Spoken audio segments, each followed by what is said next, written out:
Hello, ഇന്ന് നമുക്ക് നല്ലൊരു ടീ കേക്ക് ഉണ്ടാക്കിയാലോ? ചായയുടെ കൂടെ കഴിക്കാൻ പറ്റിയ നല്ല അടിപൊളി സോഫ്റ്റ് ആയിട്ടുള്ള സ്പോഞ്ച് കേക്ക്. അതും വളരെ എളുപ്പത്തിൽ ഓവൻ്റെ ആവശ്യമില്ല, ബീറ്ററിൻ്റെ ആവശ്യമില്ല, ജസ്റ്റ് ഒരു മിക്സി മാത്രം മതി. നമ്മുടെ വീട്ടിലെ ഐറ്റംസ് ഉപയോഗിച്ചിട്ട് നല്ല അടിപൊളി കേക്ക് ഉണ്ടാക്കിയാലോ? ഇത് ഉണ്ടാക്കാൻ വലിയ ഐറ്റംസ് ഒന്നുമില്ല, വളരെ കുറഞ്ഞ ഇൻഗ്രീഡിയൻസ് മാത്രമേ ആവശ്യമുള്ളൂ. അതിനായിട്ട് ഫസ്റ്റ് അര കപ്പ് പാൽ എടുത്തിട്ടുണ്ട് കേട്ടോ. സാധാ പാല്, റൂം ടെമ്പറേച്ചറുള്ള പാല്. അതിലേക്ക് 1 ടേബിൾ സ്പൂൺ വിനാഗിരി ഒഴിച്ചിട്ടുണ്ട്. ഇത് നന്നായിട്ട് മിക്സ് ചെയ്ത് മാറ്റി വെക്കാം കേട്ടോ. ഒരു 2-3 മിനിറ്റ്, മാക്സിമം ഒരു 5 മിനിറ്റ് ആകുമ്പോൾ തന്നെ ഇന്നിങ്ങനെ പാലിൽ നിന്ന് നമുക്ക് മറ്റേ തൈര് പോലെ പിരിഞ്ഞ് കിട്ടും. അങ്ങനെ നമ്മൾ ഒരു 4-5 മിനിറ്റ് ശേഷം നമ്മൾ എടുത്ത് നോക്കുമ്പോൾ ഇതേപോലെ ഇതിങ്ങനെ പിരിഞ്ഞ് കിട്ടിയിട്ടുണ്ട്. ഇനി നമുക്ക് എന്ത് ചെയ്യാം, അതോടെ മാറ്റി വെക്കാം. ഇനി നമുക്കത് കുറച്ച് കഴിഞ്ഞിട്ട് മതി കേട്ടോ. ഇനി നമുക്കൊരു മറ്റൊരു ബൗൾ എടുത്തിട്ട് അതിലേക്ക് ഒരു അരിപ്പ വെക്കാം. അരിപ്പ വെച്ചിട്ട് അതിലേക്ക് 1 കപ്പ് മൈദ, കൃത്യമളവാണ്, അതിട്ട് കൊടുക്കാം.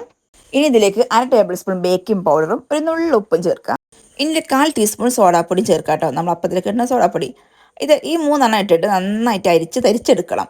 ഒരു 2-3 പ്രാവശ്യം റിപ്പീറ്റ് ചെയ്ത് എടുക്കുകയാണെങ്കിൽ അത്രയും നന്നായിരിക്കും കേട്ടോ. ഈ തരിച്ചെടുക്കൽ മസ്റ്റാണ്, കാരണം നമ്മുടെ പൊടികളെല്ലാം മിക്സ് ആവണമെങ്കിൽ ഇങ്ങനെ തരിച്ചെടുക്കണം. അതുപോലെ മൈദയിലേക്ക് എന്തെങ്കിലും വേസ്റ്റ് ഒക്കെ ഉണ്ടെങ്കിൽ അതൊക്കെ ഒന്ന് തരിച്ചെടുക്കൽ നിർബന്ധമാണ്. ഇതെല്ലാം ഇളക്കിയത് മാറ്റി വെച്ചിട്ടുണ്ട്. ഇനി നമ്മളൊരു മിക്സി എടുത്തിട്ട് 1/2 കപ്പ് പഞ്ചസാര, പൊടിക്കാത്ത പഞ്ചസാര, 1/2 കപ്പ് പഞ്ചസാര ഇട്ട് നന്നായിട്ട് പൊടിച്ചെടുക്കാം കേട്ടോ. അങ്ങനെ നമ്മൾ 1/2 കപ്പ് പഞ്ചസാര പൊടിച്ചെടുത്തിട്ടുണ്ട്. ഇനി ഇതിലേക്ക് എന്ത് ചെയ്യുക, ഒരു കോഴിമുട്ടയുടെ ആവശ്യമുള്ളൂ. ഒരു കോഴിമുട്ട പൊട്ടിച്ചിട്ട് ഇതും വീണ്ടും ഒന്ന് അടിച്ചെടുക്കുക. 1 മിനിറ്റ് 2 മിനിറ്റിൻ്റെ ആവശ്യമുള്ളൂ. ഒരുപാട് സമയത്ത് മിക്സ് ചെയ്യേണ്ട ആവശ്യമൊന്നുമില്ല.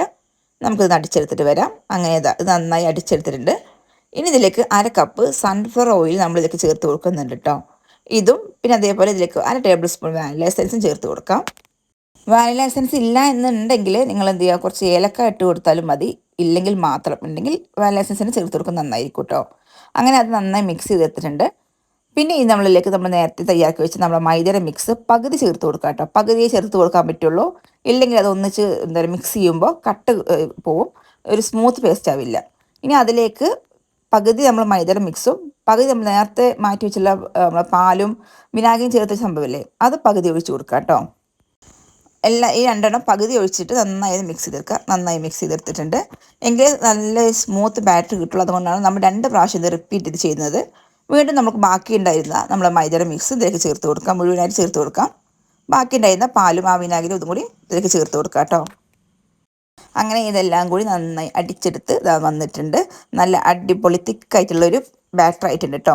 നല്ല തിക്കുമല്ല, നല്ല സ്മൂത്തും അല്ല, നല്ല ലൂസില്ലാത്തൊരു ബാറ്ററാണ് കിട്ടിയിട്ടുള്ളത്. ഇതേപോലെയാണ് കിട്ടേണ്ടത്. നമ്മൾ ഇതിനകത്ത് ചേർത്തിട്ടുള്ളത് മിക്സിയിൽ ആദ്യം 1/2 കപ്പ് പഞ്ചസാര ചേർത്തിട്ടുണ്ട്. നന്നായി പൊടിച്ച ശേഷം 1 മുട്ട ചേർത്തിട്ടുണ്ട്. പിന്നെ 1/2 കപ്പ് സൺഫ്ലവർ ഓയിലും 1/2 ടേബിൾ സ്പൂൺ വാനില എസൻസും ചേർത്തിട്ടുണ്ട്. പിന്നെ നമ്മൾ എന്താ ചേർത്ത്, നമ്മളെ മൈദയുടെ മിക്സ് പകുതി ചേർത്തിട്ടുണ്ട്. നമ്മളെ ബട്ടർ മിൽക്കും പകുതി ചേർത്തിട്ടുണ്ട്. ബാക്കിയുള്ള മിക്സും ചേർത്തിട്ട് നന്നായി അടിച്ചെടുത്ത് മാറ്റി വെച്ചിട്ടുണ്ട്. ഇനി നമ്മൾ ഏതിനാണോ കേക്ക് തയ്യാറാക്കുന്നത് ആ ടിന്നിലേക്ക് കുറച്ച് ഓയിൽ ഇതുപോലെ ഒന്ന് എല്ലാ ഭാഗത്തും ആക്കി കൊടുക്കാം. ഞാൻ സൺഫ്ലവർ ഓയിലാണ് കുറച്ച് ആക്കി കൊടുത്തിട്ടുള്ളത്. കുറച്ച് മൈദയും ആക്കി കൊടുത്തിട്ടുണ്ട്. ജസ്റ്റ് ഒന്ന് എല്ലാ ഭാഗത്തും ആക്കി കൊടുക്കാം, പെട്ടെന്ന് വിട്ട് കിട്ടാൻ വേണ്ടിയിട്ടാണ് കേട്ടോ. ഇനി നിങ്ങൾക്ക് വേണമെങ്കിൽ ബട്ടർ പേപ്പർ ഉണ്ടെങ്കിൽ അത് അതിലേക്ക് വെക്കുകയും ചെയ്യാം. പകരം ചെയ്യുന്നതാണ് നമ്മൾ ഈ ഓയിലും മൈദപ്പൊടിയും ചെയ്തത് കേട്ടോ. ഇനി നമ്മൾ എന്ത് ചെയ്യും, നമ്മുടെ ബാറ്റർ ഇതിലേക്ക് ഒഴിച്ച് കൊടുക്കുക. ഇതേ ഒരു പരുവത്തിലായിരിക്കും നമ്മൾ ആ ബാറ്റർ കിട്ടാൻ വേണ്ടിയിട്ട്. എന്നിട്ട് ഇത് ഒഴിച്ചിട്ട് എന്ത് ചെയ്യുക, നന്നായി ടാപ്പ് ചെയ്ത് കൊടുക്കുക. ഒരു പപ്പടക്കോലോ എന്തെങ്കിലും ടൂത്ത്പിക്കൊക്കെ ഉണ്ടെങ്കിൽ നന്നായിട്ട് അങ്ങനെ ഹോൾസ് ഒന്നും ഇല്ലായിരിക്കാൻ വേണ്ടി ജസ്റ്റ് ഇത് ഇളക്കി കൊടുക്കുക കേട്ടോ. ഇതേപോലെ ഒന്ന് വരഞ്ഞ് കൊടുക്കാം. ഈ സമയം നമ്മൾ എന്ത് ചെയ്യണം, നമ്മുടെ കുക്കർ ഗ്യാസ് സ്റ്റൗവിൽ ഒരു 5 മിനിറ്റ് ഹൈ ഫ്ലെയിമിൽ വെക്കുക കേട്ടോ. കുക്കറിനകത്ത് ഇതേപോലെ ഒരു നമ്മൾ ഇറക്കി വെക്കാൻ വേണ്ടിയിട്ട് എന്തെങ്കിലും പാത്രമോ എന്തെങ്കിലും സംഭവം വെക്കുക. എന്നിട്ട് ഇതിലേക്ക് 5 മിനിറ്റിന് ശേഷം നന്നായി ചൂടായ ശേഷം 5 മിനിറ്റ് കുക്കർ നന്നായി ചൂടായ ശേഷം നമ്മൾ ഈ കേക്ക് ടീനെ ഇതിലേക്ക് വെച്ച് കൊടുക്കുക കേട്ടോ. എല്ലാ ഭാഗവും ഒരേപോലെ ആക്കിയതിന് ശേഷം കുക്കറിൻ്റെ അടപ്പിൻ്റെ വെയിറ്റ് വിസിൽ ഊരിയതിന് ശേഷം മാത്രം അടച്ചു കൊടുക്കുക. വിസിൽ ഊരാൻ മറന്നു പോകരുത്, അല്ലെങ്കിൽ കുക്കർ പൊട്ടിത്തെറിക്കും. ആദ്യം ഒരു 2-3 മിനിറ്റ് ഹൈ ഫ്ലെയിമിൽ തന്നെ വെച്ചിട്ട് പിന്നെ ലോ ഫ്ലെയിമിൽ വെക്കുക. പിന്നെ ഒരിക്കലും കൂട്ടി കൊടുക്കരുത്. 2-3 മിനിറ്റ് എന്ന് പറയുന്നത് പെട്ടെന്നൊന്ന് ആ ഒരു കേക്കിൻ്റെ അടിഭാഗം ഒന്ന് സെറ്റാൻ വേണ്ടിയിട്ടാണ്. എന്നിട്ട് 35 മിനിറ്റിന് ശേഷം നമുക്കിതാ തുറന്ന് നോക്കുമ്പോൾ നമ്മൾ കേക്ക് റെഡി ആയിട്ടുണ്ടാകും. ആ കേക്കിൻ്റെ വിസിലിൻ്റെ അകത്ത് കൂടി അങ്ങനെ പുക വരുന്നത് കാണാം, ആവി. അപ്പം നമുക്ക് മനസ്സിലാക്കാം ഏകദേശം റെഡി ആയിട്ടുണ്ടെന്നുള്ളത്. ഇനി അഥവാ നിങ്ങൾക്ക് ഇടയ്ക്ക് വേണമെങ്കിൽ തുറന്ന് നോക്കുക ചെയ്യാം കേട്ടോ. എന്നിട്ട് ഒരു പപ്പടക്കുലകൾ കുത്തി നോക്കുക, അതായത് തൊട്ടി പിടിക്കണമെന്നില്ല. അപ്പോൾ നമ്മുടെ കേക്ക് റെഡി ആയിട്ടുണ്ട്. നല്ല ചൂടോട് കൂടി തന്നെ ഞാൻ എടുത്തിട്ടുണ്ട്. ചൂട് പോയതിന് ശേഷം നിങ്ങൾ ഉപയോഗിച്ചാൽ മതി കേട്ടോ. എനിക്ക് പിന്നെ തീരെ ക്ഷമയില്ലാത്തത് കൊണ്ട് ഞാൻ വേഗം എടുത്തത് മാത്രമേ ഉള്ളൂ.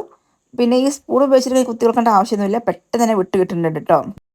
നമ്മൾ പ്ലേറ്റിലേക്ക് മാറ്റിയപ്പോൾ തന്നെ പെട്ടെന്ന് വിട്ട് കിട്ടിയിട്ടുണ്ട്. നമുക്ക് ചൂട് പോകേണ്ട യാതൊരു ആവശ്യമില്ല, ചൂടോടുകൂടി തന്നെ പെട്ടെന്ന് വിട്ട് പോന്നിട്ടുണ്ട്. അത്ര നല്ല സോഫ്റ്റ് ആയിട്ടുള്ളൊരു കേക്കാണ് കേട്ടോ. കൈ വെക്കുമ്പോഴേ അത് ഒത്തിരി സോഫ്റ്റാണ്. അതിൻ്റെ അടിഭാഗം ഒന്നും കരിഞ്ഞത് പോലുമില്ല, അത്രയും നല്ല പെർഫെക്റ്റ് ആയിട്ട് കിട്ടിയിട്ടുണ്ട്.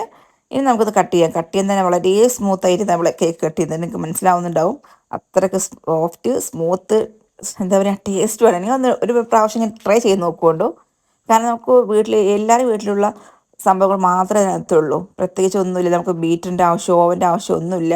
ഇനി കുക്കർ ഇല്ലെങ്കിൽ നിങ്ങൾക്ക് സാധാരണ നമ്മൾ ചെമ്പോ നമ്മുടെ ഇതൊക്കെ പാത്രങ്ങളൊക്കെ ചെയ്താൽ നോൺ സ്റ്റിക്കിൻ്റെ പാനൊക്കെ ഉണ്ടെങ്കിൽ അതിനകത്തും ഇതേപോലെ ചെയ്ത് പറ്റും കേട്ടോ. പിന്നെ ഒരു കാര്യം പറയാൻ മറന്നുപോയി, എൻ്റെ ചാനൽ ആദ്യമായി കാണുന്നവരാണെങ്കിൽ, പിന്നെ സബ്സ്ക്രൈബ് ചെയ്യാത്തവർ കാണുന്നുണ്ടെങ്കിൽ സബ്സ്ക്രൈബ് ചെയ്യാൻ മറക്കരുത്. അതുപോലെ ലൈക്ക് ചെയ്യാനും കമൻറ്റ് ചെയ്യാനും, ഉണ്ടാക്കിയ ശേഷം അഭിപ്രായങ്ങൾ എന്ത് വേണമെങ്കിൽ കമൻറ്റ് ചെയ്യാം കേട്ടോ. അത് ചെയ്യാൻ മറക്കരുത്. അതുപോലെ എൻ്റെ ചാനലിൽ ഒരുപാട് വീഡിയോസ് ഉണ്ട്, അതൊക്കെ പോയി കണ്ട് സപ്പോർട്ട് ചെയ്യുന്നു പ്രതീക്ഷിക്കുന്നു. അങ്ങനെ നമ്മൾ കേക്ക് മുഴുവനായിട്ട് കട്ട് ചെയ്തിട്ട് ഞാൻ ഈ ഒരു ഷേപ്പിൽ വെച്ചിട്ടുണ്ട്. അങ്ങനെ അടിപൊളി കേക്ക്, കുട്ടികൾക്കും നമുക്കൊക്കെ ഒരുപാട് ഒരുപാട് ഒരുപാട് ഇഷ്ടപ്പെടുന്ന കേക്കാണ്. തീർച്ചയായും ഒരു മസ്റ്റ് ട്രൈ ആയിട്ടുള്ള ഒരു ഐറ്റമാണ് കേട്ടോ. ഒരു പ്രാവശ്യമെങ്കിലും നിങ്ങൾ എന്തായാലും ട്രൈ ചെയ്ത് നോക്കുകൊണ്ട് നിങ്ങൾ തീർച്ചയായും നിങ്ങൾക്ക് ഒരുപാട് ഇഷ്ടപ്പെടും. പിന്നെ ലോ ഫ്ലെയിമിൽ വെക്കാൻ മറക്കരുത്. ആ ഒരു 30-35 മിനിറ്റ് മാത്രമാണ് അതിനകത്ത് കുറച്ച് ടൈം എടുക്കുന്നത്. ഉണ്ടാക്കുന്ന ടൈമോ ഒന്നും വേസ്റ്റ് ആവുന്നില്ല, പെട്ടെന്ന് ഉണ്ടാക്കിയെടുക്കാൻ സാധിക്കും. പിന്നെ അടി കരിഞ്ഞു പോവാതെ ശ്രദ്ധിക്കണം, ഹൈ ഫ്ലെയിമിൽ വെക്കരുത്. ഇത്രയേ ഉള്ളൂ. താങ്ക്